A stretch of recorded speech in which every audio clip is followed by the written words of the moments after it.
This channel is devoted to encouraging its viewers to do it by yourself. Gardening, landscaping, culinary, and other God-given talents create an absolutely invigorating, peaceful, and a uniquely nurturing and holistic lifestyle.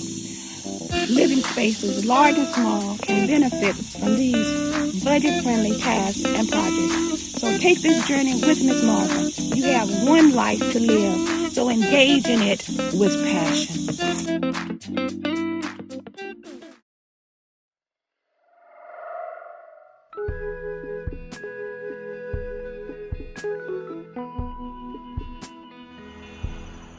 Good morning, folks.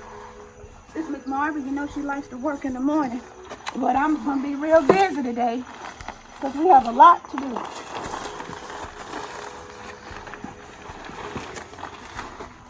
Now, this is how we're going to get started with this. As you look and see my Colossal gigantic, a Thailand Giant elephant ears, this is an update to the video that we did earlier that was called Serendipitous, because I changed the name and everything. But what I want to do today is you look over here, we get up in here, you look inside, you see a lot of them. The rain has knocked them down, and I'm getting ready to cut those back. So I got my, so I'm going to be working. I won't just be talking, so you just observe what I'm doing until I get ready to tell you something else. I have to concentrate. Okay, let's get this one out. You can listen to the music more as I'm doing this. And I've actually missed doing this first video. We get close to 1,800 views. So I'm excited about that, of course, and I say excited. Now I'm going to cut these down, because pretty soon I'm going to have to cut them all back anyway.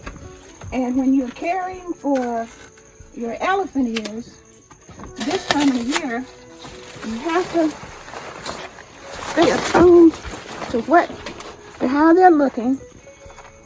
And you can see that a lot of them have gotten really big. You see this? Oh man, this is what they call giant. That's what they call giant. We'll get back over here.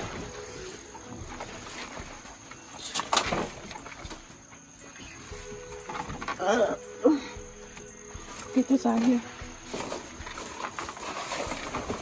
Okay, I'm gonna move around. And it's kind of slippery right there. Let's move these over. I have put that down. I'm gonna move these over here for me. Now let me get on over here. Let's look in this wheelbarrow. A lot of people have wondered, what is it that I use for these to grow? I might have described it before, but I didn't have everything. If you look in here, this has leaf mold. Look, that's leaf mold. That has been composting with a cold compost just on its own in the back for years, several years.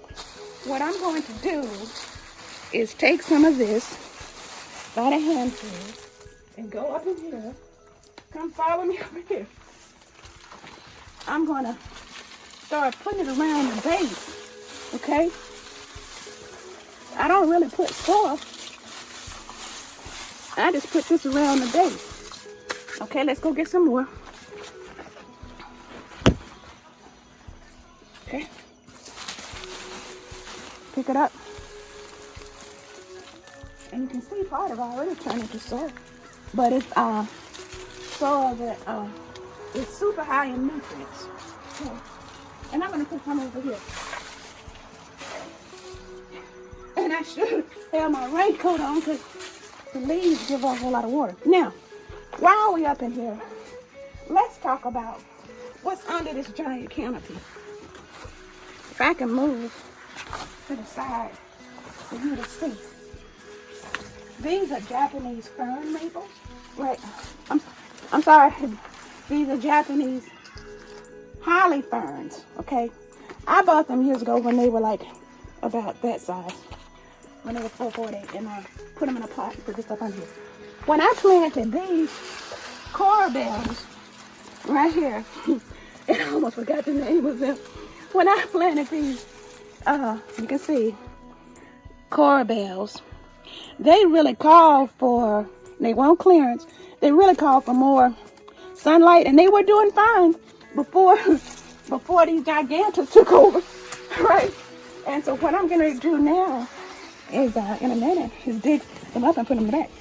We have azaleas here. We have azaleas under here that I recently planted, and lily rose. So we have a lot of stuff growing up under here and doing fine. So I am going to get another big handful of this leaf, and I'm going to put it around here, but that's why I'm going to have to dig these up because they're not happy here. It's quite obvious that they're not. And I might eventually move this this azalea. You see what kind it is? It's Christina azalea. So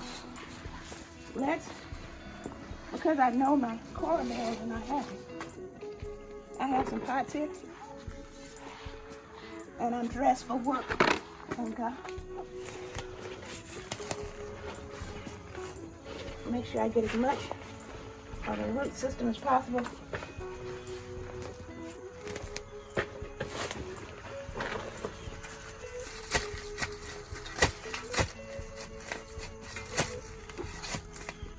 Wow. Doesn't look like a bush. Shoot.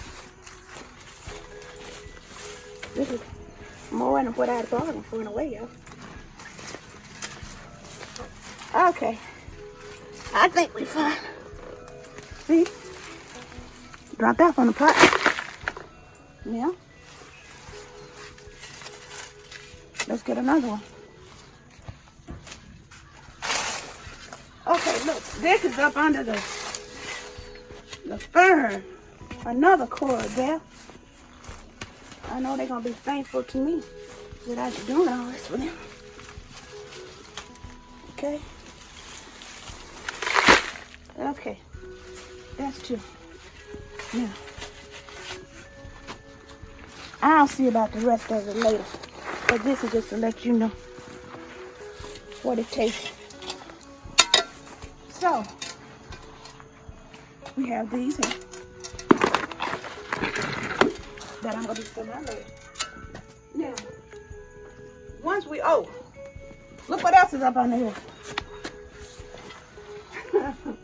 Look what else is up under here. Pull this back. Gardenia. And they actually is very happy. It became happier after the elephant ears grew so large and kept it more sheltered. So it's super, super happy up under here. Now, I've told you about practically everything that's under here and how we do most of this. And like I said, back to the mulch. I don't put fertilizer or anything. Like I said, I put this mulch on there, and when I cut it down, and I'm gonna do one more time to let you know how low I'm gonna cut this down, and then that's gonna. Okay, here's my right here.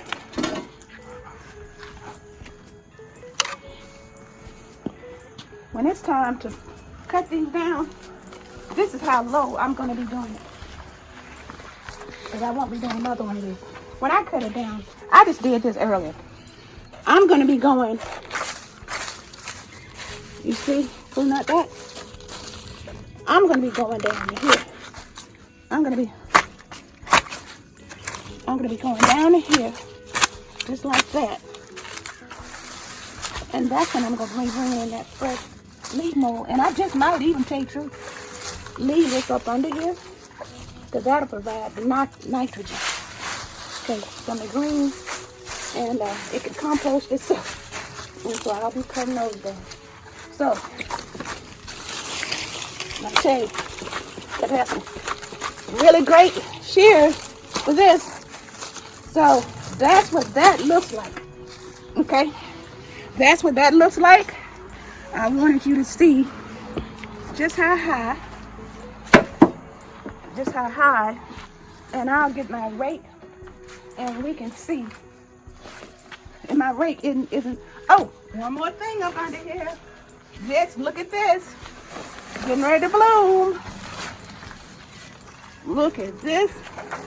I told you I love to keep tags. In case you're interested, that's what that is. And I did pay full price, believe it or not. I don't normally do that, but I did pay full price for this.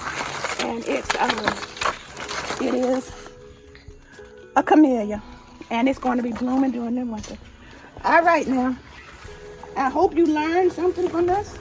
And what I'll do, I'm going to end up, making stuff back up, making it neat, of course, and neat around here. And when you get a chance, if this is your first time, and look, there's a worm. And that's what composts the soil. You see that worm? Did it go back in the ground? No, that is right there. Look, see? That's what composts the straw and the leaves and everything. So this was fun. And I hope that you learned something, and you should try these because they're very easy. Like I said, they're corms, not bulbs. And I'm not gonna dig them up. I've never dug them up. And I'm just gonna overwinter them by putting, listen, I'm gonna put all of this leaf mold over them for the winter. And then you start out seeing me with this. And you can finish up seeing me with this. Like I said, as I get up under here, and I always like to say bon voyage, and we always have a word for the day, and my word for the day is gratitude, okay? Because we're always grateful for everything that God has done for us, and one day we will see how tall these things actually became, because they did grow some more and I couldn't even see out of my window. So anyway, God bless all of you for being so loyal to Miss Marva as she is doing this thing. It's really been wonderful and great for her, and she's enjoyed it. And y'all been a blessing to me and an inspiration. So take care of yourselves, all right? And bye. Thank you for watching this video. Don't forget to like, subscribe, share with all your friends, and hit the notifications button. We'll see you again next time.